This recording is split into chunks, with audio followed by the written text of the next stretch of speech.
cool, Sean, be cool. Guys. So you going out tonight, B? Yeah, got a pass to Underground. Are you guys? Yeah, we're just gonna go to a couple parties and... It took me 3 weeks of ass kissing just to get into one. Oof, a lot of buzz. So... Good thing you didn't get pink eye. Dum dum dum dum 151 rum in a blunt young. Our legendary tour. We're going to 7 parties tonight, bro. You should take it easy. Don't get Kunle into any trouble. That boy's black excellence. Oh, come on. We only gonna have 5 minutes when we get back to pregame, change, and leave. Sean, what? Where's Carlos? There's an unconscious white girl in our living room. What? Emma. Okay, she's alive. We should call 911. Hey, stop! You crazy? We didn't do anything wrong. We don't have to do nothing wrong, Kunle. The cops are not gonna listen. They just gonna come in here and see 3 brown guys hanging over this little white girl. We looked everywhere, and we can track her on your phone. We can't just leave her somewhere. We take her to the hospital. Shotgun.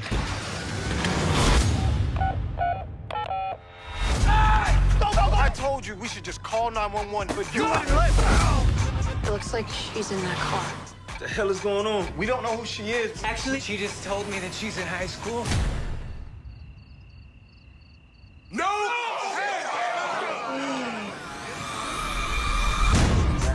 Run, Ricky, run, dum dum dum, run, Ricky, run, Ricky, run, dum dum dum. Think about it statistically. How many people actually get shot by the cops? It's like really, really unlikely, right? What are you talking about? 911, what is the nature of your emergency?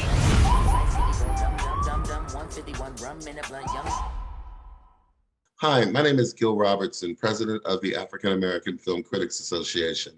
Today we have a real treat for you as we are talking to the creative team behind Amazon Prime's hot new film, Emergency. We're going to kick things off by introducing you to the African members who are on the call today, beginning with our facilitator, Sharonda Williams in Atlanta, Reggie Pounder in Chicago, Kim Singleton in New York, Carolyn Hines in Toronto, LB Taylor. LB, where are you? I'm in Washington, D.C.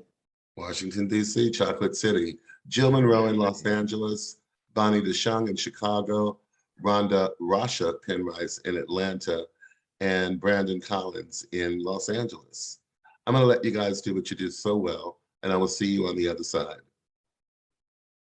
Hi guys, my name is Reggie Ponder, the real critic out of Chicago. And this question is for you, Casey. And it's you cover a lot of issues in this piece, and I know you didn't write it, but when it came to this part about who's Black and who's Blacker than whomever, how did you want to approach that? Because that is one of them subjects about who can claim their Blackness, and I found that a really interesting scene. Yeah, I mean, I approached that from I like the idea that there is variation of worldviews within our community, and I love the fact that we could point that out, and Kunle being from a different background and not having had the talk per se that Sean has had and that experience he doesn't see things that the same way that Sean does, which is beautiful, because that's a part of their friendship, especially of this night, that is kind of pulling them apart, how they don't have that same symbiotic thought of how to handle the situation. Right. So I approached it. I always approach this film from looking at the friendship between the two of them, and that's the heart of the film, I feel. And so them having different worldviews was something that pulled them apart, and it was beautiful for me to see them try to come back together and eventually come back together in the end in that cathartic scene. So yeah, that was my approach, thinking about like, what does this do for the friendship? And it's beautiful to show the differences of opinions within our own community. Thank you so much. Appreciate that. Yeah. Hi, everyone. Thank you for joining us today. My name is Carolyn Hines, for those who What Happened on Karen and Toss podcast. So my question is for both Donald and Carrie. So the interesting thing about Emergency is how it balances the dark elements with the intertwining comedic moments. So for Carrie, can you talk about, as a director, balancing these moments with the tone and making sure that you respected the heaviness of the story with inserting the light tones?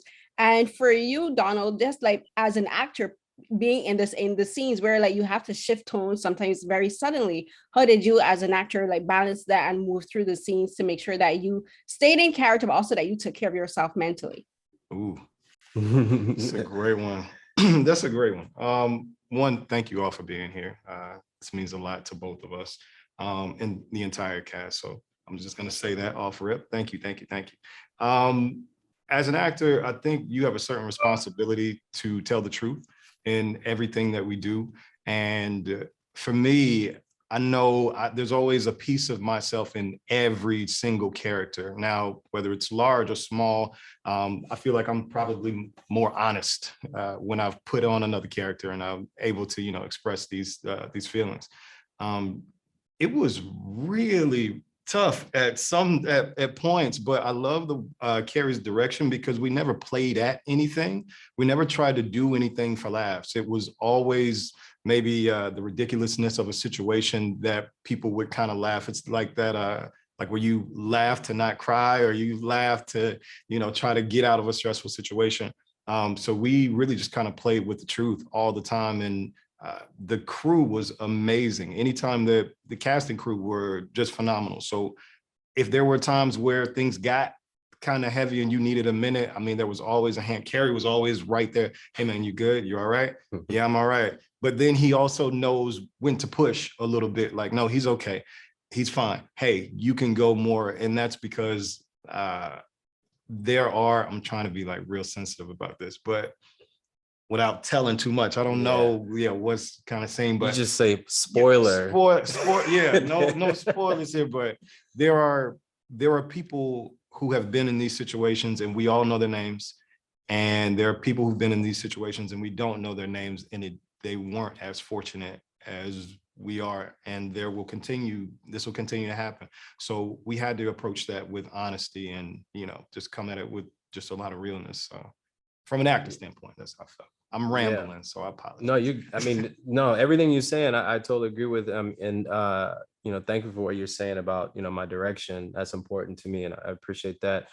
For me, my North Star in this project was always the friendship again. And, Donald, RJ, Sebastian, everybody, it brought such a beautiful groundedness to their roles. And especially with, Sean and Kunle, so Donald and RJ, they kept it grounded and like they didn't play it for laughs. A lot of the humor comes from how they are reacting to each other. And in my view, that is a part of revealing character, because it's like, yo, you see this is the way you think we should handle this. This is, and there's the way they banter about that is humorous. Yeah. And it also is revealing their worldview, which is, to me was so important to show that complexity and nuance of their friendship, and a Black male friendship that I don't think we see that much in, our films nowadays. So that was how I felt to balance. It was not playing for comedy, but their interactions, they had that banner that was really like funny at times. And then, but for them, this shit was always very serious. Like they want to be in a party movie, but life says, no, not tonight. You're not going to be in a party movie. You're going to be in this other shit. Right. So that was it for us. Yeah. Hi, Kim Singleton, considered Black lit out of New York City. I thought the classroom scene was interesting when they focused on the N-word. It's always an emotional trigger when you talk about it. Talk to us about how uncomfortable it was to maybe do that scene with you and your colleagues. And this is a question for both of you. And was there any discussion about it before the scene was actually shot? It was so wild because it really was just RJ and I in the class. And I've read it in the script and but you're not used to that. So it's really just me and RJ, and we're looking around at all these people that we don't really know. I think Jillian was there, but so I have all of these people that I don't really know. I think we had just met the teacher, Yeah. like that the day of, and then the next thing you know, we're just kind of sitting there and bam, and it was there, and they kept it up there too, like during the breaks. And So I feel it's like we just- didn't actually show the full word until we actually went. I think it was like in the rehearsals, wasn't it just like the end and the just the boom, and boom. then we blacked out the middle, and then it was like just wow. sitting there. Yeah. You know, people setting up camera in the between takes. And it's Yeah. just sitting right there. Like, damn, man. It was I mean, it was definitely supposed to be uncomfortable, you know, and my goal was to put you subjectively into their shoes, and how they're experiencing this moment. That's why, you know, when, you know, the teacher says, you know, hey, what do y'all think? And we're right behind them and everybody turns, you know, that feeling of otherness in that moment, and just being put and having, you know, you represent all of Blackness right now. Tell us what you think, kind of thing. And, you know, it's supposed to be uncomfortable. And I felt like that would draw you to them more, to early on, put the audience in their shoes of this feeling. And it also is a precursor to what's coming, you know, later in the night. So, yeah. And it shows our different perspectives again, Mhm. because I'm sitting here trying to apologize for it. Like, Yep. well, maybe she doesn't know, maybe she's Yep. British, and you know, she's British, she doesn't know. And he's like, then why is she teaching the subject about something she doesn't know about? You're making excuses, but you still know if something's messed up right. about There's it. You know, something you're messed up. like, You still you're not feel it. oblivious to like, yo, this ain't right, but you're definitely, that's. And we played around with the scene too, a good bit. And there was one part that it didn't make it into it, but I was like, Carrie, wouldn't it be crazy if she's like, come like, stand up. Yeah. Do a thing. So we did that. Yeah. And I was just kind of talking and just kind of going around. I was like, please, God, let me stop. And Carrie just let it keep rolling on. Like, It was so funny, interesting, and also like amazing to me that you did that, because that wasn't in script. And you were like, I felt like, man, this is so brave to like not have a script to go off of and just be like, yeah, I'll stand up and like try to actually answer the, you know, what she's asking. And I was like, why are you doing that to yourself right now? But if you want to, let's go. And I was like, and then I was like, well, let's keep rolling and see what it is. So that was an interesting scene to shoot, and we had to shoot it really quick. Yeah. We didn't have a lot of time, so you know, I'm happy with that scene though. Oh, thank you. Very effective. Well done. Thank you. Hi, everybody. Brandon Thompson, Video and Popcorn Podcast. What do you hope will really resonate with audiences in regards to emergency and the dilemmas it says about young men of color at these higher education institutions that are predominantly white? And my question's for both of you. I always felt like what I want young men of color to take away from this film is just to be open and vulnerable with their friends and their loved ones, and not feel that they can't show and be honest with their friends and loved ones. That's why the lab scene that happens in the end towards the end of the film was the scene I wanted to shoot the most, because there was this catharsis that happens between the two of them that I felt was beautiful. And the way Donald and RJ, you know, embodied that scene and portrayed that emotion, I cried during the shooting of that scene. And because I was like, this is the one I wanted to do the most, and I couldn't have asked for a better, you know, portrayal. You know, I think, you know, as far as the being Black on a predominantly white institution, been there. I undergrad and grad, I went to Greensboro College for undergrad, and then I went to LSU for graduate school. And people are like, oh man, you're going to Louisiana? I'm like, yeah, I'm excited. All I know is LSU football. So I'm like, oh yeah. And I get there, I'm like, dang. Where are we at? You know, where is it? And then it's interesting because when you're in a situation like that and you have a certain stature, like, I don't know if you can tell, but I'm not a big guy, but I'm not like a small guy. So the first thing that people say are, hey, do you play basketball? Do you run track? Are you on the football team? Like, no, I'm here for theater. And they look at you like, what? Why are you, wait, what? Okay, all right. But it's always athletics first and never academics. And I wish that would change. I really wish that would change. But what I want people to take away, young men of color and just anyone, is just an understanding and an empathy for the other. Just open your eyes to someone else's situation and put yourself in someone else's shoes, and don't be so quick to judge, you know? And it's okay. We can disagree without being disagreeable, if that makes sense. So. Thank you. Great film. And Donald, I ran into a party at South by Southwest recently. I told you killed it in this movie, and I'm saying it again, you killed this, man. Oh, Great man, job. thank you. Was it cold? Was it the outside party? Or It was really indoors inside? somewhere. It was indoors in Okay. the building. Man, I apologize about that. We had a lot of fun at South. Yeah, we did. Yeah. Hi, I'm Bonnie DeShong, Bonnie's Eye to the Sky in Chicago. I laughed, I cried, it became a part of me. What I found interesting though is the dynamics of, we always say men of color and this, that, and the other, and the dynamics between the friendship and the relationship between Hispanic, Black, and even white, because you showed, Carrie, that there still is a difference between the Black and the brown in the way you had it reacted on how they were perceived, even in the film. When the police took it out, he went to the ground, they went to the side with their hands up. What I want to know is, what was the feeling of the white people and the brown people, not as actors, but how were their feelings with the story and how it was portrayed for them to act? Did that make sense? Like, for instance, in the scene with nigga, you had the white actors acting, but how did the white actors feel? How did the white people feel about that scene? That's a good question. I don't know. I wish we were here right now to answer that. I mean, I didn't talk to them about it. So I'm not sure how they felt. I mean, my focus was really on, Sean and Kunle and how they're reacting to it in the teacher scene. I feel like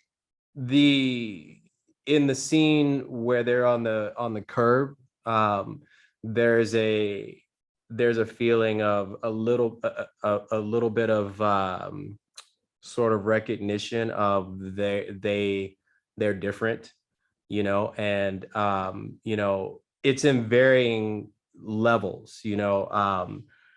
Carlos being a person of color but not being there, I think he's realizing, like, yeah, I do have there's a difference in me. There's a colorism that, I'm lighter skin, so maybe that's why I don't get treated that way or whatever. I think Maddie has a bit of a slight recognition of, like, man, that's messed up. All this is maybe my fault. So there's varying, I think, varying degrees of just how they're feeling about it. But it really, honestly, my hyper focus was on how Kunle felt about it and that loss of innocence that he experienced, seeing them over there and him, having been treated the way he was and on the ground. So it was a good question to ask. And I feel like I didn't really think so much about how are they feeling. It was more like, how's our character, our protagonist, feeling in that moment? Yeah, and it's way too close to home as well. I think recently, it was like a couple weeks ago, maybe like a month ago, it was like these teens that got in a fight at the mall, and there was Black kid and a white kid, and then the security guards came, and did you hear about that? And they took the Black kid and threw him on the ground and handcuffed him, and they sat the white kid on the chair and just like, hey, it's all right. And he didn't start it. It was one of those things. So when I saw that, it took me immediately back to this and being like on the ground, and I could see them underneath the car, I could see, you know, Sebastian and everyone. And there's also another little, like a little nod to it. Once that's over, Madison and Diego, like they gave them that little thing, and me and Sebastian are just sitting there in the cold. And then she tries to hand it to me, and it's like, nah, I'm all right. It's just like, once again, just kind of showing that that we are different. But I don't know how that changes, you know. I really don't. When you are, I'm gonna say something, I've said it before. I cannot overstate what it feels like to walk around when your skin is viewed as a weapon. You know, you can't, I just can't. So when my skin, nothing that I've done to you, but my skin, my literal skin, and the darker I am, the bigger the gun apparently that I'm holding. It's like I'm walking around like an AR-15 and I'm in this, you know, pink shirt. It doesn't matter. It doesn't matter how educated you are. It doesn't matter what you're wearing. It doesn't matter. And those are the things that we tried to change. Like, oh, we got to change our clothes. It doesn't matter. You still end up the way that you end up. And simply because of the way that you look. I really want that to change. Thank you. Hi, Joan Monroe, YouTube Stiletto Gel, Access to the Life. So what I want to ask you both sort of is about coming together when you first saw the script, excuse me, and got involved with the project, because I feel that as a culture, we Black people kind of take our pain and turn it into laughs, and that's how we have always gotten through things. So did you approach this as a dark comedy or as a drama with some like comedic elements that come in? I know you mentioned earlier that you didn't play it for laughs, but what was the thought process and what was your thoughts when you first got on board? I mean, I'll just say quickly, for me as a director, I always saw this as a love story, you know, simple and plain between Sean and Kunle. Someone else the other day coined it a bromantic comedy, which I like, really kind of like that, but that was how I approached it. And it has all of these sort of genre elements around it, you know, like horror, thriller, you know, comedy, all that stuff. And that, to me, and a lot of, it's crazy, in this one night, it's a roller coaster that represents life, right? I mean, it's like you're happy one moment and life throws you this curveball, and it's like, you know, you're in a horror movie per se, but that's the life experience. And so you know, that's how I approached it, though, just straight that love story with all these things around it. And I think that's, for me, what helped me thread the needle through those genres, is just, you know, having that emotional core be strong. And like, if you care deeply about these men and what they're experiencing, them as people, and you would go on that ride with them through all these different turns, and it would feel cohesive because you're with them and you're experiencing this stuff that they're experiencing, and you really care about them. Yeah. For me, it was just heartbreaking, honestly. I don't think I can recall seeing a loss of innocence at that old an age. I'm pretty sure we could go around and say, hey, do you remember your first like racial experience? And it wasn't in a senior in like college. So I think mine was 4th grade. You know, it happens right off the bat when you realize like, oh wait, I'm Black. Like, wait, I'm Black in everything I do. It doesn't matter what it is. I'm Black in everything. So yeah, there were many comedic moments, but it was heartbreaking to me because it's like the interruption of Black boy joy, and we never get to see Black boy joy like that. And then it just off the bat, we don't get a chance to, you know, to go with that. So when I was reading it in the beginning, I was just like, dang. And I've already read it through, and I'm still like on the edge of my seat, like, oh no, please make it, you know, please.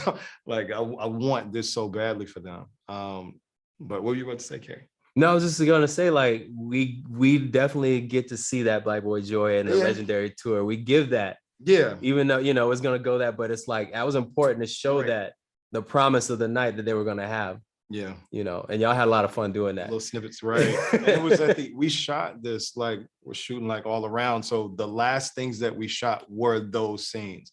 And I swear I'm so glad that we did, I'm so glad that we ended out on like those party notes. Yeah. Thank you. Thank you. Hi, LV Taylor from We Live Entertainment. So I know that Emergency started as a short film, but what was it about this story that made you think, oh, there's more that needs to be said here? Like this is much broader, much deeper. This needs to be a feature. Absolutely. So when I made the short, it was about a situation, right? That they're trying to figure out what to do. And the absurdity of having to figure it out, like instead of just being able to call 911.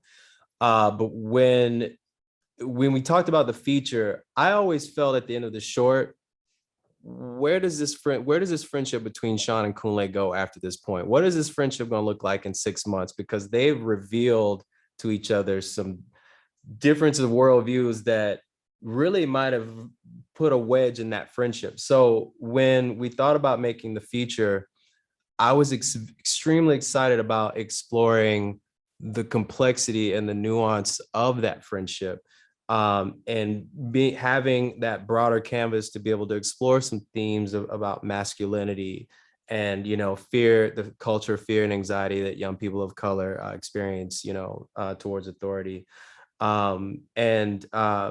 That stuff really excited me because, again, it's not something that we really see a lot of. It was just very important for me to realize their lives more and show where they were, how they could be pulled apart by this thing that has nothing to do with them at all. This thing is thrust upon them. But in some ways, that friendship might actually be better for this because they said some things to each other that may have needed to be said. They had this catharsis that they came together and told each other that they loved each other and had this embrace, and they probably will be better going forward because of that. So it's kind of a bittersweet thing that happened, but that's life, like sometimes it's like, you need something very tragic to happen sometimes, especially like with men that may be macho or whatever. Like you might need something tragic to happen before you will actually dump or something like that, like really let go of those emotions that you hold. And this is kind of a version of that in a way. So that to me was very, very much a exciting prospect and was something I wanted to explore more in this bigger version. Thank you. Yeah. Thing to me about the movie is it's always a threat of police. They're around the corner, but the thing is we won't really see their faces. Can you talk about the importance of including that? And also as an actor for you, Donald, can you talk about playing up that tension to something I know that you get to see, but how playing up that tension of something that to happen and you keep waiting, if that makes any sense. Yeah, not making the choice to not see the police officers' faces because we didn't want to personify an individual. It's more about the system, and it's the culture of fear and anxiety. So it's a bigger thing than like seeing one person snarling at them, being racist. It's so we made that choice. I didn't want to see it. It's more of that larger idea of it. Yeah. For me, once again, going back to my responsibility of not really playing at anything, even with the actor who played the cop. I see, once again, I don't want to spoil anything, but I was really comfortable with him, and our stunt team and everyone just kind of made sure that we were in a space to where, hey, we can. I didn't want to have to play at any sort of reaction. So I'm like, hey, you're allowed to do this, and give permission and say, no, I need to feel a certain amount of something. Yeah. I need to feel this. So a lot of that, it's choreographed, but it's, smack. And that's because, I wanted to really kind of put myself in that and just kind of Yeah, I just wanted to put myself there. Yeah. Yeah, there was that, when we did that scene with the confrontation, we gave Donald the out of like, we can have someone else do this, but Donald's like, nah, I need to do it. I need to feel it. And I was like, let's go, so Even if the right. camera wasn't on me, they're like, oh, we can stick somebody right here. I was like, wait, are they going to be reacting to me? Yeah. And they're like, yeah. I was like, all right, well, I'm in it the whole time. Yeah, that's even bigger because it's like, that the what Donald wanted to give to the other actors for them to see the person that they have gotten to know and like, been playing with all, however many weeks we've been doing it, as opposed to a stunt person. Right. That was huge. So I think that was a big help for them to be able to play off of that. That was so hard. Yeah, no, he didn't hold back. He didn't hold back. Yeah, but you did it. You did it. Oh, thank you. Hi, Sharona Williams for Pair Weight. One of the things that I appreciate about this film is that we showcase this friendship, but most importantly, from two people from two different cultural backgrounds and two different walks of life. And I want to know for you, Carrie, the importance of actually showcasing that Black people are not a monolith.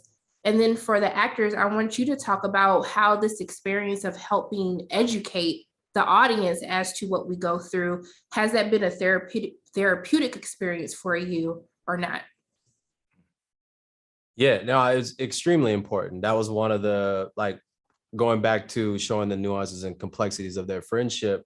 That is one of the biggest things about their complexity, is that although they have these differences of worldview and opinion, they are friends. They see things in each other that they greatly admire, and also bother each other about, the other. So, but the fact is they love each other as friends and they want the best for each other. And, I always feel like differences of opinion is not a bad thing. Like you said earlier, like you can disagree and not be disagreeable or something like that. So that was very important, aspect of that friendship that we wanted to portray in the film. I think for me, definitely a therapeutic situation, in a sense of I've been through these situations before. So in the moment and in the time, I can't react. You feel me? You kind of gotta hold your composure in ways that don't feel natural, but these are the ways that you make it home to to your people and stuff. But in the moment of having these times of realization in this film, I guess you can say, these are the things that I wish I could have emoted at the time, but then also to kind of show the reasons why these opinions and perceptions of, situations like these is so important for them to be kind of seen from both sides of the lens, because me and Kunle, we shared, of course, the chocolatey skin tone, but we got totally different experiences, which is kind of then brings the conversation to not just color, but also social class, which we don't use as a general note no more. You feel me? We don't really use that word, but it kind of is what it is. His social class is different, so his experience is different. So is that the problem that we're supposed to uproot and dig, or is it just in our color? You feel me? Right. And I guess for me, it's more about, well, not more about, but the thing that I found interesting are the conversations that are coming out of it. And I'm really excited for it to be out widespread and see how everyone reacts to this, because my family and my friends, I grew up more like Sean. So it was nice to be able to get over in this side. And, like Kunle says, I'm so sorry that my childhood was happy, and we had this, when we first started, we talked about this notion of like free Black children. Like, what does it look like for a Black kid to not have to have the pressure of X, Y, or Z? If you can literally say, hey, you can be whatever you want to be and mean it without any obstacles. Like, hey, run from here to that, like to there. And there's nothing to obstruct you. And hey, oh, by the way, get a head start. Hey, and by the way, here's some juice for you. Hey, and by the way, you have all these things. Like, dang, I can walk to this and just be right here. Like, what is that like, and how is that? But yeah, I'm really excited to see that, because my friends and family are like, dang, man, I wish that you would have just, you know, I'm like, I can't help that. But the conversations, but they understand it, that no one is wrong in this situation. Like Kunle's not wrong and Sean's not wrong, but you know, it's just kind of, I hate to say it, it is what it is. Yeah, it's what it is. Thank you so much. Thank you. Love the background. Hey, it's Rhonda. I kind of want to continue on that. One of the things that was interesting to me is Kumbe's assumption that Sean wouldn't be happy for him, right?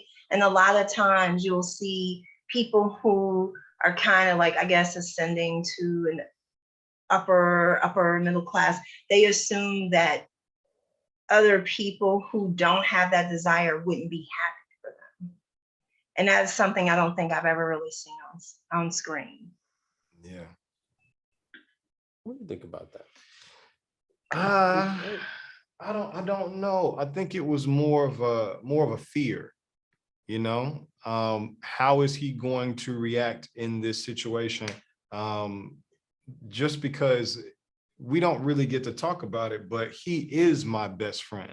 And I don't have a lot, and Kunle looks up to Sean a lot. And there's a lot of things, like we have like these playlists that we're kind of going back.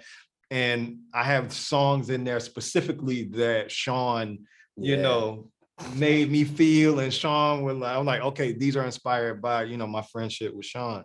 And he looks up to him and he tells him all the time, like, you're one of the smartest people I know. You can do whatever it is that you want to do. So I think there is a fear of, hey, I'm moving away and I don't want to deal with that right now. The way that I'm going to react, the way that he's going to react, and I'm just not sure of it. So in order to just kind of keep everything, because I'm still not done with my thesis. So he's very much like, hey, once I get all of my things in a row, then I can handle all of this other stuff. But the eye is on the prize. This is what I have to get done with first.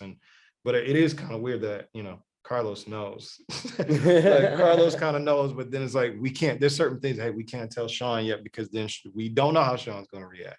It's like, well, he shouldn't just assume that we're going to be. I should assume that. I should assume that. No, plan. You should. You actually should, because I'm pretty sure there was one of those times where you're like, oh yeah, we're doing this. I'm probably like, yeah. Like when Carlos goes, oh, we're going to blackout. And I'm like, yeah. We don't just come out like, oh, actually, you know, we don't have the ticket. He wants to please everyone. Yeah. And he doesn't want to make anyone feel like excluded. So even if that comes at the expense of not telling the truth, I guess. It's not telling the truth. Yeah, it just made me so sad. Not telling the truth fully. Hi, I'm Carolyn again. So this question is for Carrie. I want to talk a bit about the technical aspects of the film, because I first saw this film when it premiered at Sundance. And one of the things that has always struck me about film and films of this various multi-genre is balancing the tone through cinematography and editing. Like before we talked about the emotional balancing, like the actors and you as a director balancing it, but talk a bit about using the editing. By editor is Nam Nguyen and cinematographer Michael Delatorre. I think they did a really good job balancing the tone of the film through the editing so that nothing stays super traumatic or super harsh for too long and the comedy doesn't drag out for longer than it should. Yeah, no, they both did their damn thing on the film for sure. I mean, Mike and I have worked together for many years, started doing music videos together, and then, you know, short films and, you know, other narratives. And we have this, you know, connection that, you know, is you know, the DP relationship is like a marriage, 100% on set. You know, you got to have that comfort of being able to, like, they are an extension of what you see in your mind. So Mike and I had that, so it was beautiful. And Mike did a lot of work on really getting to the heart of each scene emotionally. You know, we talked a lot about, like, you know, our shot selections and all that stuff, all the stuff you do, you know, in preparation. And, you know, Lam and I, when we got to the edit, that was interesting because I don't really do comedy that much. You know, I do more of like dramatic, you know, serious material. And it was definitely a lot of trial and error of getting it just right, not staying in the scene too long, figuring out what works, what reaction shots work. What was beautiful is like we had the performances were there. It was just a matter of like shading it just right, creating that right rhythm. Like there's some sequences that Lamb created in the film that give you that breath when you need it, like just some sort of transitional sequences that I think, it's all about rhythm, no matter what you're doing with the art, right? It's just that rhythm. Like that's like music is like my main, like is such an inspiration for me. And I feel like the edit needs to have a rhythm like music, you know what I mean? And that goes to life in general too. So yeah, it was really great working with both of them on this, to craft the balance of it all. And for me, I wanted to, from a directing standpoint, I wanted to have a very authored cinematic language, because I knew we were gonna go through some different, genre feels. But I felt like if this didn't feel like that, sort of loose, like college comedy in the beginning, it felt more authored and precise. When we get to where we're going, that language carried you through, as well as that beautiful friendship that we have between Sean and Kunle. So yeah, that's glad you pointed out the beautiful work that they did, because that and production designer, like I mean, that was really key too. Like I said, the crew was just incredible on the film, 100%. No, thank you. I think the thing about, like, you just said something that occurred to me is the friendship. Like, it does mirror how friendships work, because friendships aren't one note. Friendships go up and down, and like you cuss each other out, and then you hug each other, and you defend each other. So it is like, it's a rhythm, it's a dance. So thank you so much for that. Yeah, thank you. Everybody, Brandon Collins again. My question's for RJ. I've been a fan of yours since Meet Earl and the Dying Girl, and I'm really curious, what was it about Emergency that made you want to add this film to your filmography? Yeah, it really was. Hey, look, I got this, like, so I'm a very like loyal person, right? And me and Carrie did a film. Well, how long ago was that? It was literally like the year before. Yeah, like 2 years. And it's R#J, Romeo and Juliet, and that's the first thing we worked on. And on that film, I was like, oh yeah. Like, whatever you got going, I'm down for it if you need me. Yeah. And so when my team sent me Emergency and told me that Carrie was doing it, I was like, all right, word. So not just are we going to try our best to get into this movie, right? We're going to make sure that it happens now. Yeah. And then I got to read the script, and it was literally like, it's a love story between two, friends. Like, that's exactly what it is. And I love the fact that it was between two Black men, which we don't get to see Black men actually show each other that we love, like, right. You feel me? And so it just had all the components of a good ass pie, excuse my French. And and then to see that the writing wasn't stretching or reaching for the subject to be overly jarring, right? To make people feel something, because this is a subject that we definitely have movies on, but I feel like they go so over the top with, either the victim standpoint or the, antagonist standpoint, that you then just get sick of the movie, and you just feel like it's either going to leave you depressed or angry at your neighbor for no reason, like, fuck your lawnmower. But it's really refreshing to read scripts that don't reach. You feel me? And so that's my thing. I believe in the purity of finding the real stuff and then making that into what we see as the spectacle, rather than just making a spectacle, which is the way that Carrie directs in general. He finds the human being to be it. That's all you need. You don't need the extra booms and bams. Like, he'll do the rest of it with how he shoots, but the script itself, that it just was that refreshing to not have a subject matter that I definitely lived through and had still have traumatic experiences with, but not feel like I have to revisit that space constantly. It's like I can breathe some, damn it. Yeah. Hi, it's Jill Monroe again. So the question is for the three of you. We've referenced a couple of times now how this is a bromance or a love story between two friends. So I want to know, is that something that the three of you individually have within your life? Do you have those friends that you can be open and vulnerable with? Or did this film show you that that's something that you're lacking and you wanted to explore in your friendships? I love that question. I really do. Thank you. Hey, I'll go real quick. I in my past have struggled with being open with partners, friends, and stuff like that. And the more I go on this filmmaking journey, the more I feel myself opening up, in order to be able to communicate with the people I'm working with, and also just to find that empathetic parts of scripts or projects that I'm gonna do.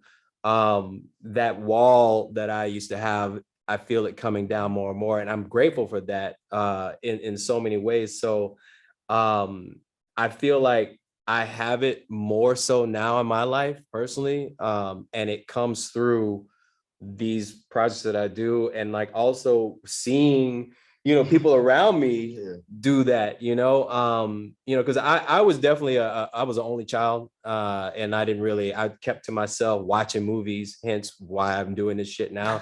And it's like I didn't really know how to be around people that well, but I feel like I'm blossoming as I get older. That's a beautiful word. Blossoming. Yeah, but I don't know. What else? Yeah, I definitely have them. Absolutely. And I think I realized early on that this is something special. My mom and dad always told me, because I'm like, I got all these friends at school. My mom was like, you got like 4 friends. And when the older you get, if you can keep those 4 friends as old, like, throughout your life, then you'll be doing something well. And that's really, I'm thinking of like the men. And it's wild too, because like my best friend in the world, his name is Adi Shofalui, who is why, like, he's an orthopedic surgeon in Atlanta, and kind of what I base Kunle off of a little bit. Nice. So I was asking him mad questions, and he just like, I don't know, man. This is like, no, but like, I need to get this from you.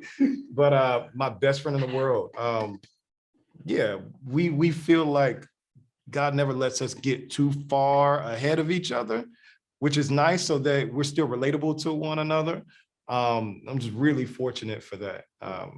That I have other relationships like that, but that one has been since 7th grade, so absolutely. That's beautiful to have that. Yeah, it really is. Yeah. I definitely got a lot of friends in general, right? Just because where I'm from, like, we lose a lot of people. So a lot of people that I used to go to school with and such, like my bus right now, I used to ride a bus 224, right? 24. And only only like 10% of us are still, alive and such, you feel me? So I had to learn how to kind of appreciate friends more, right? With also, as Carrie said, breaking down that, barrier of, all right, I can actually tell my friends how I feel, you feel me? I don't ever like to let none of my boys feel like they not loved or don't get nobody, you feel me? Because I know on a day-to-day basis, that's not what they walk out to. So I have that with everybody. Even when I got to first meet Donald, right? And we kind of told each other, we got each other's back when it came to the film. It's like, all right, word, look, whatever you need, bro, like, I got you, you know what I'm saying? And whatever, Don needed in the same way, I knew that I could provide that for him. Like when we shot the lab scene, it kind of all paid off. You feel me? Because in the rehearsal, I was willing to be as vulnerable as I needed to be. You feel me? I didn't mind crying, snotting, a little bit of sweating. It happens when you get emotional. And so, yeah, those things definitely just paid off. And I feel like my papa in general, he used to be a hard, like, first time I heard my daddy say, I love you, I really thought something was wrong. Like, me and my brothers all hit each other like, yo, we probably need to check, tap in, talk, It was just like, nah, he broke it down. It was like, I ain't never said it to y'all like y'all deserve to, you know what I'm saying? And so that was my first example of how important it is for a man to hear that from another man, and genuine, energy and shit. So yeah, my boys are practically all of them, Azizi, Broderick, Matthew, Steven, like, yeah, they know what's up. Yeah. Amazing. Thank you guys so much. Thank you. Hi guys, it's Reggie Ponder again. Casey, so we just got through talking about a man could tell a man something. This is not a criticism, it's a question. Is that I love this whole idea about the bromance. What I was curious about is that Summer's character seemed to be kind of a throwaway. So when we look at sisters in this piece, how did you look at that? How did you see that? Because you were focused on the bromance, it really didn't matter. Because I think you did what you sought out to do. I was just curious as sisters in this film. You said Summer's character, Asa? Asa, yeah. Maybe not Summer. The girlfriend. Yeah, Asa. Yeah, Asa. Yeah. Yeah, I mean, she's extremely important to Sean. Like Sean is really wanting to get back with her. But I mean, from what perspective are you? So just their communication? That nothing really terribly developed there. It really kind of focused in on most of the white folks and obviously the white girls. So I just was wondering, for me, it just didn't seem like she was really integral to it. It was almost like, it was almost as a passerby. Hey, I like her. We had something going, but that's not part of the real story. So I'm just wondering, was there any thought about why the role wasn't maybe a little bit larger or bigger role? Maybe it's just because of the bromance. So just thought I'd ask that question. No, it's fair. It's fair to ask. I mean, I think that she delivers a very important message early on to Sean that he needs to, that it really makes him think. And she kind of have stepped away from Sean because Sean is not really realizing his full potential that she feels that he needs to. And I think she still cares about Sean, but she's not in the film as much as everybody else, granted. And when we make the sequel, she's gonna be the star of this joint. Wait, is Sean? I actually really think that he deserves a second chance because it wasn't even his fault for real. I feel like she's like the wise one that gave him a mission to do. And I feel like throughout the whole movie, we actually do watch Asa work. You feel me? Because consciousness wasn't really a thing that Sean had to what Kunle could be either risking and such until she said something. You could even see it kind of like in my face. Like, I know my pride got me like, girl, shut up. But on some real stuff, like, that's how I feel about Kunle. Like, he is Black excellence. And when Sean looks in the mirror, you don't really see that. You feel me? And pride-wise, he not gonna tell nobody that, you know what I'm saying? I'm just on the ride for whatever my own ambitions and stuff is. But Asa definitely puts a stomp, and not even just in who Sean thinks he is, but who he's gonna be further in the film as we kind of see, him develop, and that's really why she broke up with him in the first place. It's not because they aren't friends or he's not a sweet dude or he doesn't do this and that. His ambitions are sideways. You feel me? Like, he got some growing up to do. I'm so glad I paused that. It's also really sweet to see because we reference her throughout the movie. When we're looking for, okay, who can we call? Asa knows us. And you say, nah, she's a Black queen. It's almost like the fairy in the movie that you see, but that's the one that they're trying to get throughout the whole thing. It's like, even at the party, when it came to her being there, right? The way she was presented was on the goddess level. So it's like, she's so fucking untouchable. And right now I'm trying to do what I need to do to probably get to her grace again. I be feeling like that's why I made the song. You think like that's why you was so hell bent on getting to Underground, because she was gonna be there? Bro, it's like, bro, I'm not gonna lie. I'm gonna leave all y'all because I'm getting to this party. I feel like it was when it came to Kunle just deciding to still help, right? That part of Sean's night was already gone. You feel me? Like, so I can't make this right, but I got this other mission that I know such. You feel me? Like, I can make something pop off in this. You feel me? And I think that's a kind of energy I had to prove something to her too in this whole movie, because I really don't GAF about how Carlos and Kunle feel about what I'm doing party wise. But if I can kind of pull something off that makes me feel good, then I can kind of say, hey, this worked out. Because usually she not used to stuff working out when it comes to me. Like, other than my baby, I'm pretty cool with that. But what she gave, that task that she gave you, it actually worked even at the expense of her. Yeah, because yeah, you yeah. have her at the end and it's still not enough. Yeah, it's yeah, not yeah. what. So she's like, hey, don't let him get into anything. And even though you're with her, it's like, nah, I still got to go and do this. Yeah, yeah, And yeah. I would love to see that scene where you We ain't even talk got to her about that. And Yeah, it's like, yeah. oh man. Hey, Yeah, girls, look, let me tell you how I handled this. Let me tell you what happened. Why'd you leave? Well, I think because of this and the this. sequel should just start with a scene through us, just letting it die down. Yeah. Hey, Yeah. look, so Yeah. I appreciate you guys, man. I really appreciate the insight that you guys just did there. Thank you so much. Thanks, guys. Thank you, man. Congratulations too. Thank you. RJ, Donald, and Carrie, thank you for your time today. We really, really appreciate the work, and we are looking forward to following you, each of you, as you continue on in your careers. On behalf of the world's largest group of Black critics, thank you for watching this edition of AAFCA Roundtables. Have a Love great Black critics. Thank you so much. love. Yes, yes.